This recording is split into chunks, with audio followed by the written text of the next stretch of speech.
Este es un mensaje del pastor John MacArthur, traducido y predicado en español para el mundo de habla hispana.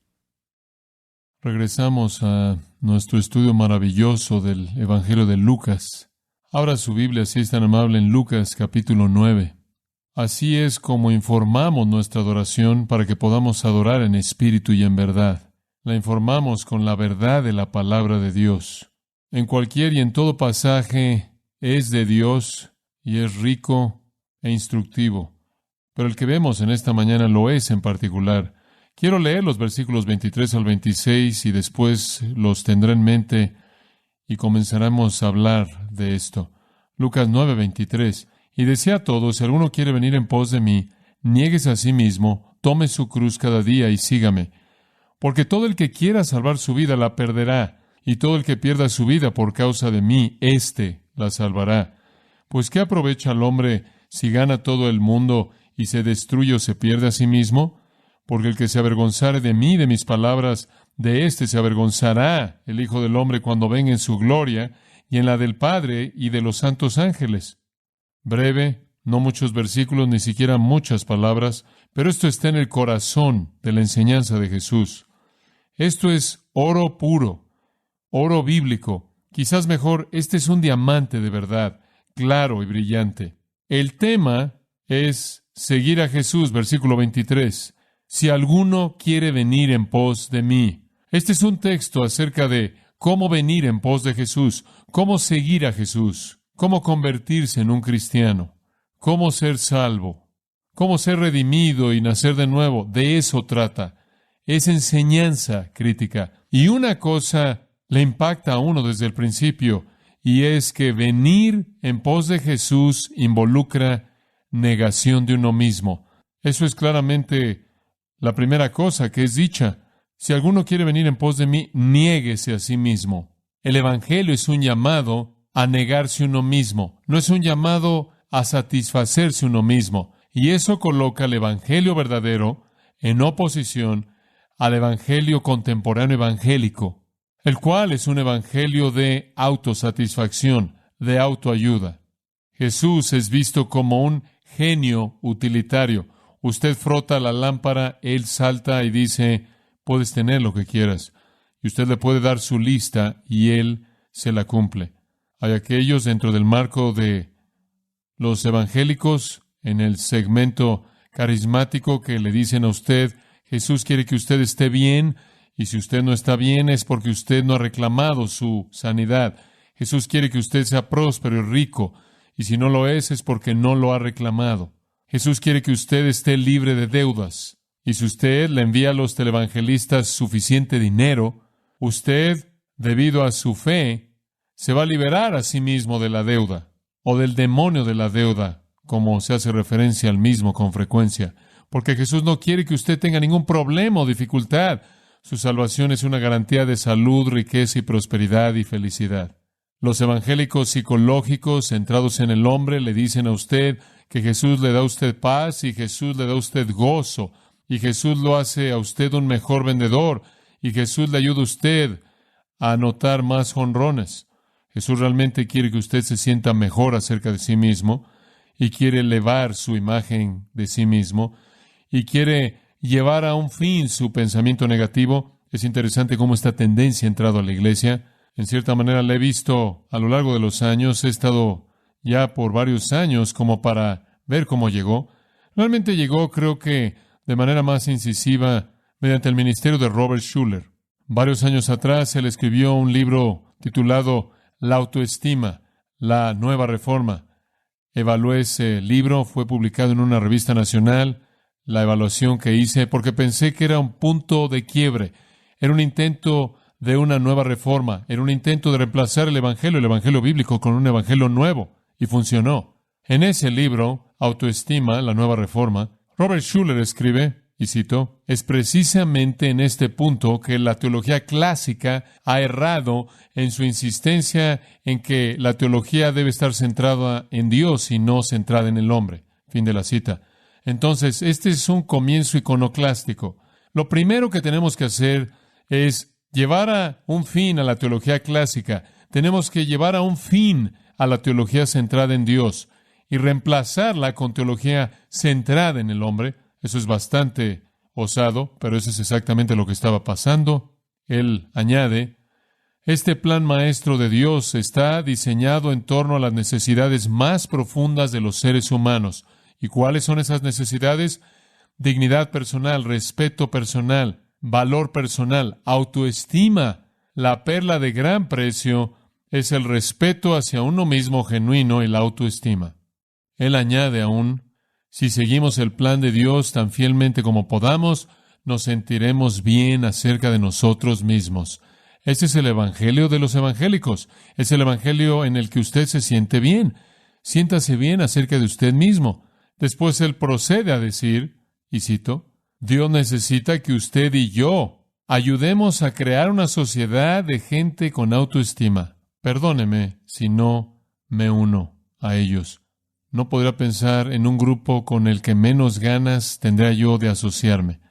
Entonces, en este esfuerzo por una nueva reforma, la primera cosa que usted tiene que hacer es hacer a un lado la teología histórica centrada en Dios clásica, después reemplazarla con una teología centrada en el hombre, psicológica, de autoestima, y hacer que todo en la Biblia y el Evangelio funcionen en torno a hacer que la gente se sienta mejor acerca de sí misma para satisfacer o cumplir sus sueños y cumplir sus visiones. Además, él dice, el objetivo definitivo de Dios es convertirlo a usted y a mí en personas que tienen confianza en sí mismas. Fin de la cita. Y después, esto es suficiente. Una cita más. Una vez que una persona cree que es un pecador indigno, es dudoso si él realmente y de manera honesta puede aceptar la gracia salvadora que Dios ofrece en Cristo. Fin de la cita. Entonces, en el nuevo evangelio, si usted quiere ser salvo, usted no puede creer que usted es un pecador indigno.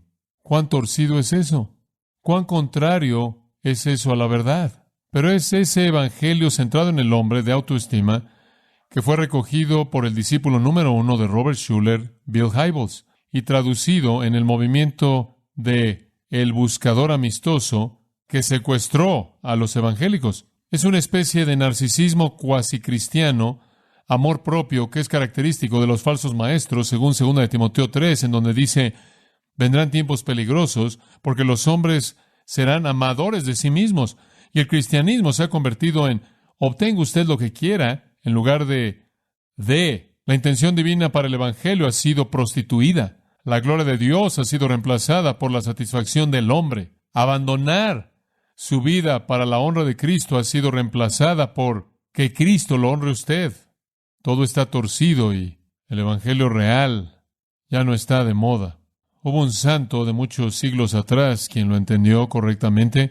Esta es una oración que le escribió, Señor alto y santo, manso y bajo, permítame aprender por paradoja que el camino para llegar arriba es hacia abajo, que ser humilde es ser exaltado, que el corazón quebrantado es el corazón sanado, que el espíritu contrito es el corazón que se regocija, que el alma que se arrepiente es el alma victoriosa, que no tener nada es poseer todo, que llevar la cruz es llevar la corona, que dar es recibir. Permíteme encontrar tu luz en mi oscuridad, tu gozo en mi tristeza, tu gracia en mi pecado, tus riquezas en mi pobreza, tu gloria en mi valle, tu vida en mi muerte. ¿Tu vida en mi muerte? Ese es el evangelio verdadero. No tiene que ver con exaltarme a mí, tiene que ver con matarme.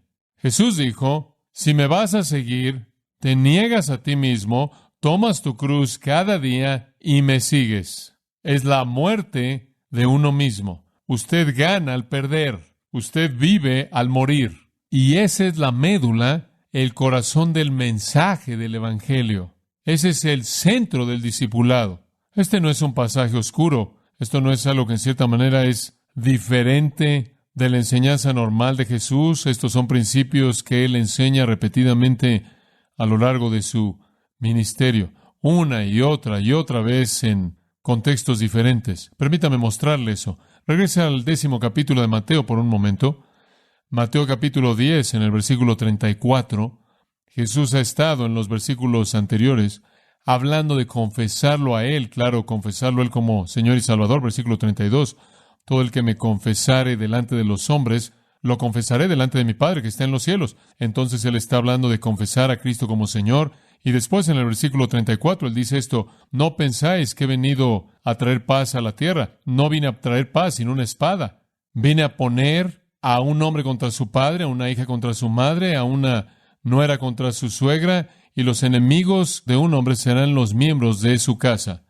La primera cosa, viene usted a Cristo, podría hacer que su familia esté peor, no mejor, podría causar olas en su familia como nunca antes hasta ahora lo ha experimentado. Pero así es, porque si usted va a entregarle su vida a Jesucristo, va a haber un vacío impasable entre usted y la gente en su familia que no lo hace. Versículo 37 dice entonces: el que ama a padre o madre más que a mí no es digno de mí, el que ama a hijo o hija más que a mí no es digno de mí. Si usted no está dispuesto a pagar el precio de una separación permanente en su familia, a menos de que esas personas vengan a Cristo, si usted no está dispuesto a pagar el precio de un trauma mayor en su familia, un conflicto mayor en su familia, un sufrimiento mayor en su familia, entonces usted ni siquiera es digno de ser mi discípulo. Versículo 38, Él dice: el que no toma su cruz, la cruz estaba asociada con una cosa únicamente. Una cruz era un instrumento de muerte, era un instrumento de ejecución. Jesús va inclusive más allá de esto. Si usted no está dispuesto a tener conflictos en su familia, usted no es digno de ser mi discípulo. Si usted no está dispuesto a tener conflictos con el mundo, al grado que le podrá costar a usted su vida, entonces usted no es digno de mí. Versículo 39, el que haya su vida la perderá. El que ha perdido su vida por causa de mí, la hallará. Tiene que ver con perder su vida. No es una teología centrada en el hombre, es una teología centrada en Cristo que dice: le entrego todo a Cristo sin importar lo que me cueste a mí. Ahora ese es Mateo 10. Marcos 10 es otra ilustración de esta enseñanza de Jesús. Esto se encuentra de manera absoluta en el corazón de la enseñanza de Jesús. Esa es la razón por la que estos cuantos versículos van a tomarnos algo de tiempo para estudiarlos, porque esto debe ser entendido. Marcos 10, 21. Jesús aquí le está hablando a este joven rico que quiere la vida eterna. Él pregunta en el versículo 17 por la vida eterna, y Jesús, ustedes recuerdan, le habla, y usted, si une todo el relato, Jesús confronta su pecado, Él no lo admite, Él no quiere ceder su justicia personal, el cual es el peor pecado, y después Jesús le habla acerca de su dinero, y Él no quiere entregar su dinero. Él quiere a Jesús, sí, Él quiere vida eterna, pero Jesús lo confronta cara a cara con el hecho de que tienes que rendir tu justicia personal, el hecho de que piensas que eres bueno en ti mismo, que vas a tener que reconocerte a ti mismo como un pecador indigno, miserable, y vas a tener que estar dispuesto a entregar todas tus posesiones terrenales si yo así lo pido. Usted se acuerda de la historia. Él no lo quiso hacer. Versículo 21, Jesús sintió un amor por él y le dijo: una cosa te falta, ve y vende todo lo que tienes, dalo a los pobres y tendrás tesoro en el cielo, y ven, sígueme. Jesús le dijo: el precio es, debes estar dispuesto a entregar todo. Quizás no lo pida, pero quizás sí, el precio es estar dispuesto. Ante estas palabras, demudó su rostro y se fue triste. Era uno que poseía mucha propiedad. Prefiero tener mi dinero, prefiero tener mi propiedad que a Jesús. Entonces no eres digno de ser su discípulo. Si usted no está dispuesto a estar separado en su familia, si usted no está dispuesto a estar separado del mundo, si usted no está dispuesto a estar separado de las cosas materiales que usted posee, entonces Jesús no tiene tanto valor para usted. Es una proposición de todo o nada. Ahora, siga en Lucas capítulo 9, una vez más, y vaya al final del capítulo, versículo 57.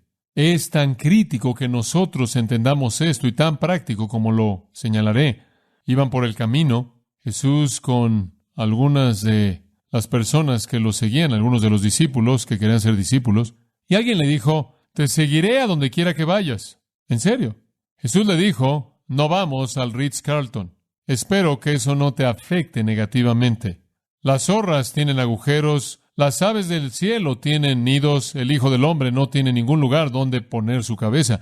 Si me sigues, vas a perderlo todo. Ese es el precio. Simplemente debes saberlo. Jesús no dijo: oh, muy bien, sígueme. Vas a ser feliz. Vas a estar saludable, rico. Vas a ser rico, próspero, exitoso. Él dijo: simplemente debes saber esto. No tengo ningún lugar en donde reposar mi cabeza. Te va a costar todo. Él le dijo a otro: sígueme. Él dijo, oh, necesito sepultar a mi padre. Y la implicación es que su padre ni siquiera estaba muerto. ¿Qué significa, voy a sepultar a mi padre e ir al funeral? No, esperar hasta que él reciba la herencia. Él acaba de oír a Jesús decir que él no va a tener nada si siguiera a Jesús. Jesús no tenía nada que darle. Entonces él quería quedarse en casa hasta que pudiera acumular una fortuna, empacarla en su mochila y después seguir a Jesús. Él también desapareció. Pero Jesús establece el estándar como negación de uno mismo total. Si usted pasa al capítulo 14 de Lucas, simplemente presentando estos tiempos y lugares en donde Jesús habló de esto, usted encuentra que el mensaje es siempre el mismo. Hay una gran multitud en el capítulo 14, versículo 25, y vienen con Jesús y Él se vuelve y les habla. Si alguno quiere venir en pos de mí, todos ustedes quieren seguirme, quieren ser mis seguidores. Si vienen a mí y no aborrecen a su padre y madre y esposa e hijos y hermanos y hermanas, y aún su propia vida, no puede ser mi discípulo. No tiene que ver contigo, no tiene que ver con tu autoestima, tiene que ver con tu pecado y tu desesperación, y que tú veas a Cristo como alguien tan estimado y una persona de tanto valor como tu Salvador del pecado y la muerte y el infierno, que estás dispuesto a entregarlo todo. Si te cuesta tu familia, si te cuesta tu matrimonio, en el versículo 27, y llevas tu propia cruz, y si no llevas tu propia cruz, esto es, estar dispuesto a morir y entregar tu vida y venir en pos de mí, entonces no puedes ser mi discípulo. No puede ser más claro que eso. En el capítulo 17 de Lucas, Jesús, hablando de nuevo en otra ocasión, dice esto, versículo 33. Todo aquel que quiera guardar su vida la perderá. Todo aquel que pierda su vida la guardará. Es el mismo principio. Usted trata de aferrarse a usted, a sus planes, su agenda, su éxito, sus metas, su autoestima. Usted pierde. Usted pierde. En el capítulo 12 del Evangelio de Juan, para que sepa que Juan no dejó esta enseñanza medular de Jesús fuera. Juan 12, versículo 24. De cierto os digo, a menos de que un grano de trigo caiga en la tierra y muera, permanece por sí mismo, pero si muere, da mucho fruto. Si vas a ser fructífero en seguirme, Jesús dice, te va a costar tu vida, vas a tener que morir. El que ama su vida, versículo 25, la perderá. El que odia su vida en este mundo, la guardará para vida eterna. Si alguno me sirve, sígame. Y el camino por el que iba era un camino a la persecución y la muerte. Entonces, ¿quiere seguir a Jesús? ¿Sí? ¿Quiere seguir a Jesús? ¿Sí? Simplemente le va a costar a usted absolutamente todo. O el Señor quizás no quite su vida, quizás no quite todo su dinero, quizás Él no quite su familia o su cónyuge, quizás Él no quite su trabajo, pero tiene que estar dispuesto, si eso es lo que Él quiere. Usted tiene que estar lo suficientemente desesperado como para abrazar a Cristo, sin importar cuál sea el precio. Ahora regresemos a Mateo 16 por un momento, porque no podemos entender el panorama completo del pasaje de Lucas sin compararlo con Mateo 16, porque son paralelos, pero Mateo ha incluido más información. Ahora, la escena es tiempo de examen para los discípulos, como usted recuerda a partir de nuestro último mensaje, es tiempo de examen. Solo hay una pregunta en el examen. Esa pregunta en el examen es Mateo 16:15. Él les dijo, ¿quién decís que soy yo? Después de un par de años de preparación y de apertura y revelación y milagros y señales y maravillas que Jesús había hecho, toda su enseñanza, era momento de darles el examen final en la escuela del discipulado. Y entonces solo hay una pregunta en el examen. ¿Quién decís que soy yo? Y responden de manera correcta. Simón Pedro responde, en nombre de todos ellos, tú eres el Cristo, el Hijo del Dios viviente. Y Jesús responde, es correcto. Bendito eres tú, Simón, hijo de Jonás, porque sangre y carne no te lo revelaron, sino mi Padre que está en los cielos. Has aceptado la revelación de Dios. Has visto lo que Dios ha estado revelando mediante mí. Entiendes que esa es la respuesta correcta. Este es el punto alto de toda la preparación del discipulado. Han llegado a la conclusión correcta acerca de Jesucristo. Eso es absolutamente necesario para la salvación. Él es el Cristo de Dios, el Mesías de Dios, el Hijo de Dios, el Salvador de Dios. Todo lo que el Antiguo Testamento prometió, todo lo que Jesús dijo es de hecho verdad. Esta es la gran confesión, la confesión suprema. Usted recuerda que los evangelios fueron escritos para que usted crea que Jesús es el Cristo, el Hijo de Dios, del Dios viviente, y para que creyendo tengáis vida en su nombre. Bueno, creyeron y tienen vida en su nombre, y este es su gran momento de confesión. ¿Fue correcta la respuesta? En respuesta a eso, la afirmación viene: recibieron el mensaje de Dios, lo entendieron, vieron lo que Dios estaba diciendo mediante mí, y la respuesta es correcta. Eso es maravilloso, y tengo algo más que decirte. Pedro, versículo 18, tú eres Pedro, y sobre esta roca edificaré mi iglesia. Hay algo de contraste aquí. Tú eres Pedro, tú eres una roca pequeña, pero en esta cama de roca, palabra diferente, edificaré mi iglesia. Un pequeño contraste. ¿Cuál es la cama de roca? La confesión de quién es Él, la realidad de quién es Él. Voy a edificar mi iglesia, dice Él, y las puertas del Hades no prevalecerán contra ella. Esto es maravilloso, has llegado a la respuesta correcta, y te estoy diciendo esto: voy a edificar la iglesia y las puertas del Hades. ¿Qué es eso? El Hades es donde la gente muerta está. La puerta es como llegas a la muerte, y eso es al morir. Entonces las puertas de la muerte, simplemente muerte. Satanás tiene el poder de la muerte. Hebreos 2 dice que él usa el poder de la muerte en el mundo. Ese es su más grande poder. Pero inclusive el poder de Satanás de la muerte no va a detener al Señor de edificar su iglesia. Esta es una nota triunfal. Tienes la respuesta correcta a la pregunta. Aprobaste el examen con A más. Y les estoy diciendo, es en base a esa realidad grande y gloriosa que voy a edificar mi iglesia, y el gran poder de Satanás de la muerte no va a prevalecer contra ella. Además, no solo voy a edificar mi iglesia, sino les daré las llaves del reino de los cielos. Van a poder abrir la puerta del reino para que la gente entre. ¿Cómo? Porque van a proclamar el Evangelio. ¿Cómo entras al reino de los cielos? ¿Cuál es la llave que abre la puerta? Es el Evangelio, ¿no es cierto? Entonces van a ser mis predicadores del Evangelio, y lo que aten en la tierra será atado en el cielo, lo que suelten en la tierra va a ser soltado en el cielo. Atar y soltar fue un concepto rabínico antiguo. El rabino le decía a una persona que no se arrepentía: estás atado en tu pecado. Él le decía a una persona que se arrepentía: estás soltado de tu pecado, porque Dios perdona a aquellos que se arrepienten. Y entonces Jesús le dice a los apóstoles: van a hacer lo mismo. Van a abrir el reino con el Evangelio, y van a decirle a los pecadores que se arrepienten que están soltados, libres de su pecado, y los pecadores que no se arrepienten están atados en su pecado. Van a ser mis representantes, van a ser mis agentes con autoridad en el mundo, y van a traer a la gente al reino.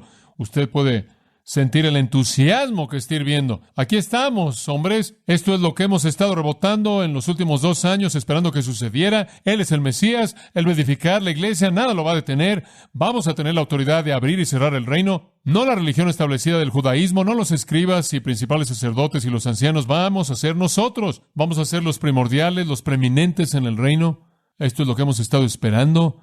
Y después una afirmación que los sacudió. Los sacudió. Versículo 20. Él advirtió a los discípulos que no le dijeran a nadie que Él era el Cristo. Eso no tiene sentido, porque acaban de ser sacudidos por la emoción del momento, de la autoridad, de la invencibilidad de la iglesia ante la identidad de Jesús. Y ahora Él dice: no le digan a nadie. No es el tiempo. Y versículo 21. Desde ese entonces, Jesucristo comenzó a mostrarle a sus discípulos que Él debía ir a Jerusalén, sufrir muchas cosas en manos de los ancianos y principales sacerdotes y los escribas, y ser matado y ser resucitado en el tercer día. ¡Qué noticia tan triste! Jesús dice: no le digan a nadie, porque el plan no es que yo esté reinando en mi reino ahora. El plan no es que yo entre a mi gloria ahora. El plan es que yo sea matado por la institución judía. Digo, esto es simplemente absolutamente despedazador. Después de que literalmente han sido exaltados por las realidades de que Él es el Mesías, que Él edificará la iglesia, que inclusive el poder de la muerte no prevalecerá contra ella, que tienen delegada esta autoridad, podían probar el reino, podían sentir la gloria que venía. Usted podrá decir que podían sentir el calor de la Shekinah. La salud y la riqueza y la prosperidad estaba a la vuelta de la esquina. Y ciertamente Jesús iba a destruir a los líderes apóstatas del judaísmo, y ellos serían los nuevos líderes de Israel, y ciertamente Él destruiría a los opresores romanos, y a los ocupantes, y a los paganos, y ciertamente Él curaría todas las enfermedades, y Él proveería alimento como lo hizo cuando Él alimentó a las multitudes. Este era el momento glorioso y grande que todos habían estado esperando por tanto tiempo. Y después Jesús dice: no diga nada, tengo que morir primero. Versículo 22. Pedro lo tomó a un lado. Pedro dice: Señor, necesitamos tener una plática privada. Ven para acá. Y Él comenzó a reprenderlo. Habla de una personalidad tipo A. Hombre, Él reprende al Hijo de Dios, el mismo que confesó que era el Hijo de Dios. El Hijo del Dios viviente acaba de salir de su boca, y Él dice: ven aquí, necesito corregirte. Él dice: que Dios lo evite, Señor. Esto nunca te sucederá. Eso no va a pasar, no vas a morir, ese no es el plan. Y Jesús se volvió y le dijo a Pedro, quítate de delante de mí, Satanás. No creo que a él ni siquiera le gustaba que le llamaran Simón, mucho menos Satanás. Después él dice esto, me eres tropiezo. Y aquí está por qué. No estás poniendo tu mente en los intereses de Dios, sino en los del hombre. Tienes una idea centrada en el hombre. ¿Sabe una cosa? Eso casi podría ser el lema para los evangélicos contemporáneos. No estás poniendo tu mente en los intereses de Dios, sino en los del hombre. Todo tiene que ver contigo, ¿no es cierto? Todo tiene que ver con lo que quieres, todo tiene que ver con el poder y la gloria, y todo tiene que ver con la corona, y todo tiene que ver con la recompensa y la autoridad. No lo entiendes.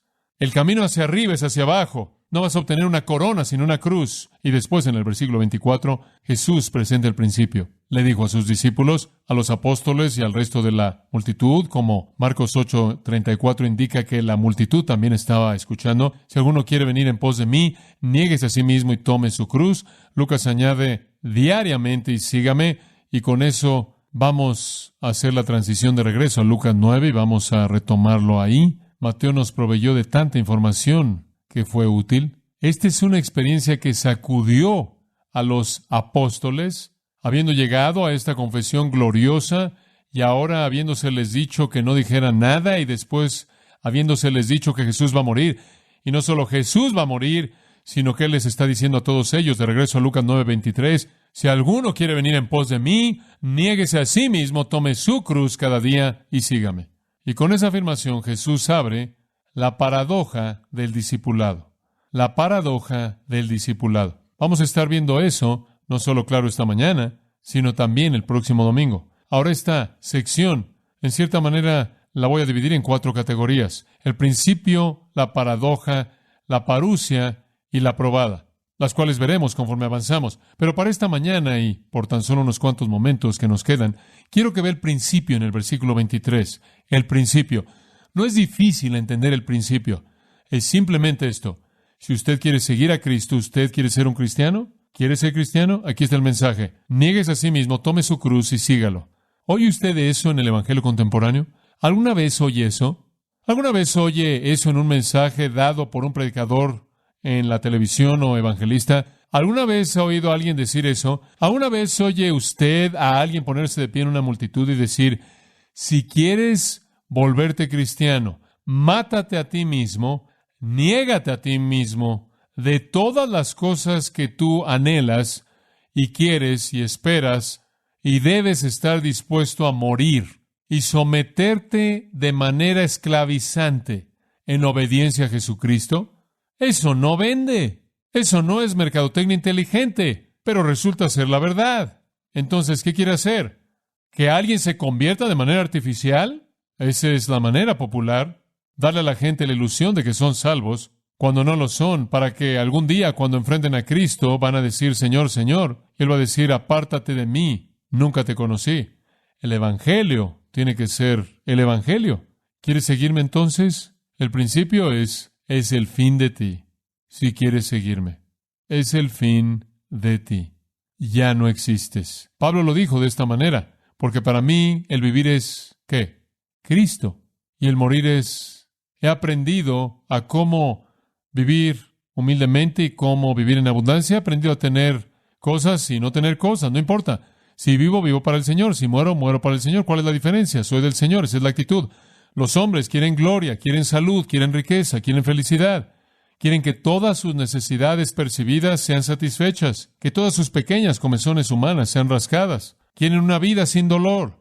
Quieren la corona sin la cruz. Quieren la ganancia sin el dolor. Así es como la gente piensa. Ese no es el interés de Dios. El autor de nuestra salvación, de acuerdo con Hebreos 2:10, fue perfeccionado por el sufrimiento y también nosotros somos llevados mediante el fuego del sufrimiento. Y en donde sufrimos, en primer lugar, es en la muerte de toda esperanza, toda ambición, todo deseo, todo anhelo, toda necesidad que es humana. Ese es el punto. Entonces, ¿quiere usted ser cristiano? No es fácil. ¿Usted pensaba que era fácil? En la actualidad, si usted quiere ser un cristiano, ore estas pequeñas palabras, ore esta pequeña oración y usted será cristiano. No es fácil ser cristiano. Permítame mostrarle algunas cosas. Mateo 7:13. Esto de nuevo es la enseñanza de nuestro Señor. Mateo 7:13, Sermón del Monte. Palabras conocidas, versículo 13. Entrad por la puerta estrecha. En primer lugar, para convertirse en cristiano, usted tiene que entrar por una puerta estrecha. La idea de estrecha aquí significa apretada. Digo, es una de esas cosas que usted en cierta manera tiene que atravesar. Está muy, muy estrecha. Está muy, muy apretada. Usted no puede llevar nada al pasar. Usted entra sin nada. Hay una puerta ancha, pero lleva a la destrucción.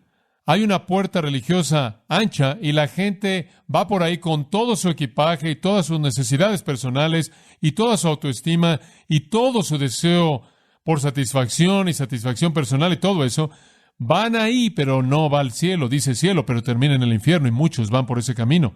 Pero también está, versículo 14, esta puerta estrecha, muy pequeña y lleva a la vida eterna. Pero observe esto. Y pocos son los que la hallan. Y la idea es que es difícil de encontrar, y estoy de acuerdo con que es difícil de encontrar. Es especialmente difícil de encontrar en la actualidad. Usted puede ir de iglesia en iglesia, en iglesia, en iglesia, en iglesia, y nunca encontrarla. Es una puerta muy estrecha. Si usted pasa al capítulo 13 de Lucas, usted va a ver algunos elementos más de esta misma enseñanza.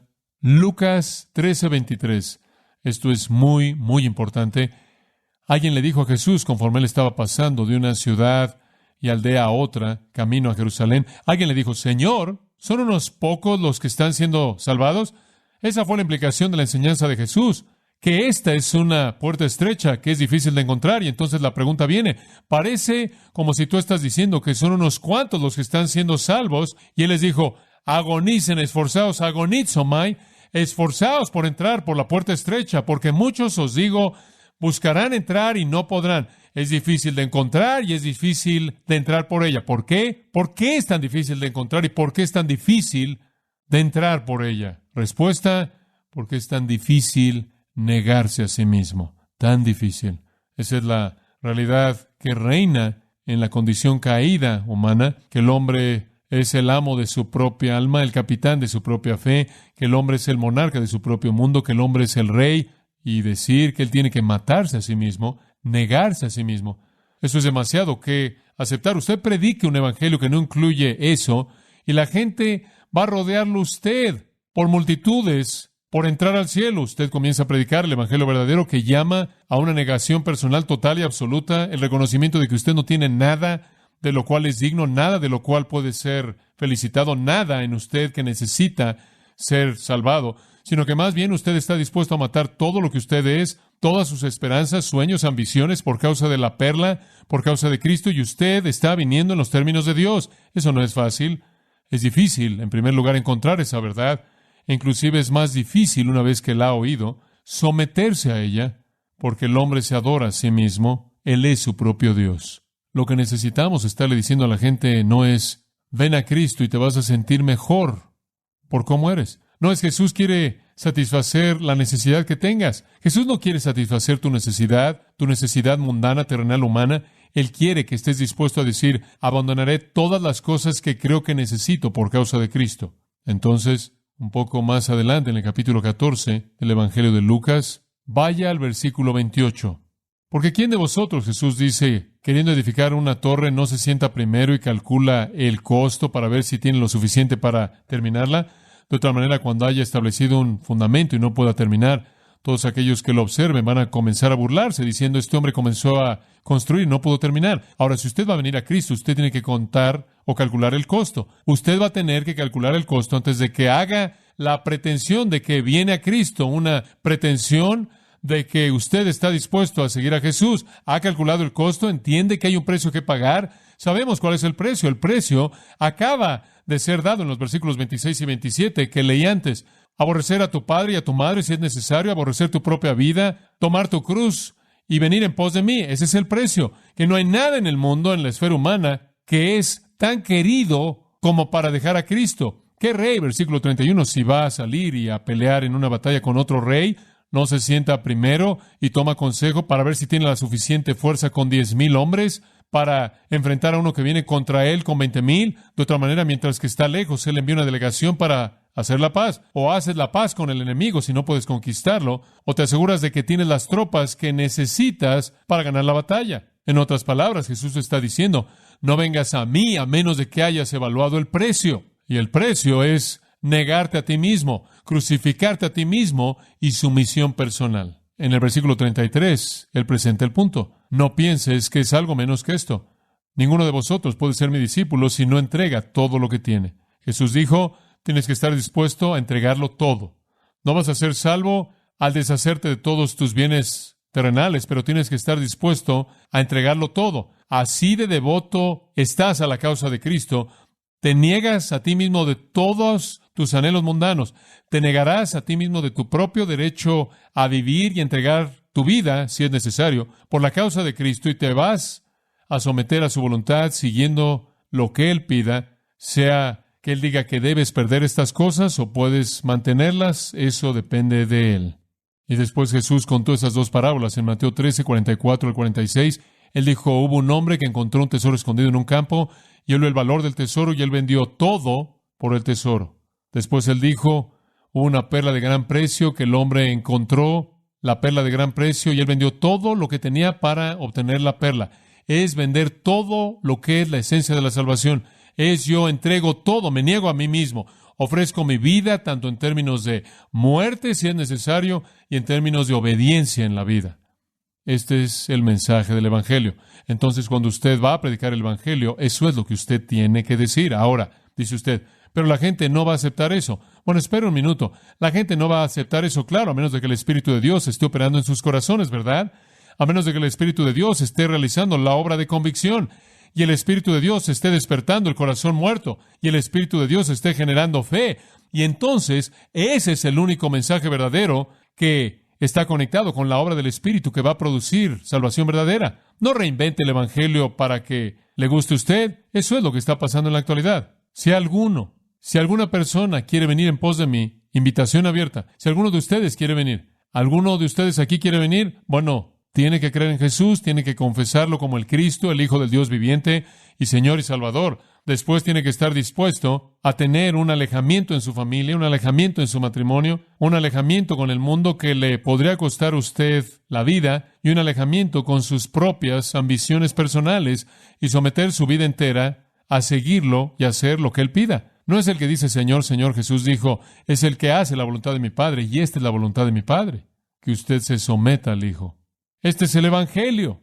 Es un evangelio de negación de uno mismo. Es un evangelio de sacrificio personal y sumisión personal. Niéguese a sí mismo, tome su cruz cada día, juéguese la vida por la causa de Cristo y siga en el sentido de que usted hace lo que sea que Él pida. Si usted da algo menos que eso, como los términos del evangelio, entonces alguien podría ser engañado, ¿verdad? Usted dice, ¿pero qué si no responden? Ese no es el punto. Eso está dentro del poder de Dios determinar. Por lo que usted es responsable es por la pureza del Evangelio. Bueno, la próxima vez vamos a entrar en estos elementos del principio en el versículo 23. Negación personal, tomar la cruz y seguirlo. Me gustaría que pudiera presentar todo esto en un mensaje, pero no puedo. Y no puedo resumir el material porque es demasiado crítico, demasiado importante para la esencia del Evangelio.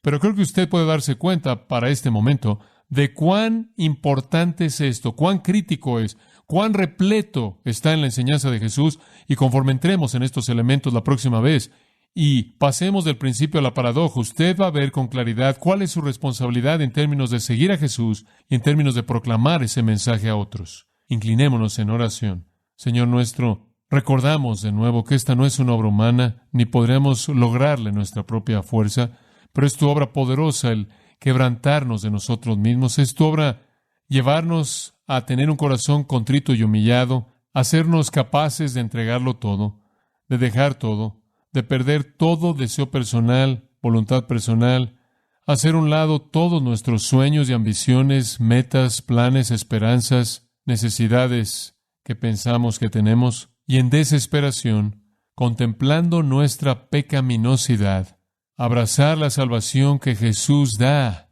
y las riquezas espirituales maravillosas que vienen con ella en el tiempo y la eternidad, como la perla de gran precio por la cual con gusto venderíamos todo. Que seamos fieles, oh Dios, por tu fortaleza y por tu verdad y por tu Espíritu Santo en proclamar este mensaje a pecadores que no es minimalista, que no es superficial, sino que llama a lo que realmente el verdadero discipulado llama. Y eso es la muerte de mí mismo para que pueda vivir en Cristo. Que este Evangelio glorioso se vuelva parte de nosotros, tanto en nuestro creer como en nuestro testificar. Oramos en el nombre del Salvador. Amén. Usted ha escuchado a John MacArthur, maestro bíblico de gracia a vosotros. Para más información y acceso gratuito a todos los mensajes de John, así como una lista de libros incluyendo la Biblia de estudio, visite la página web en gracia.org. Gracia a vosotros y el pastor John MacArthur se reservan toda protección y derecho de autor bajo la ley que esté vigente. La información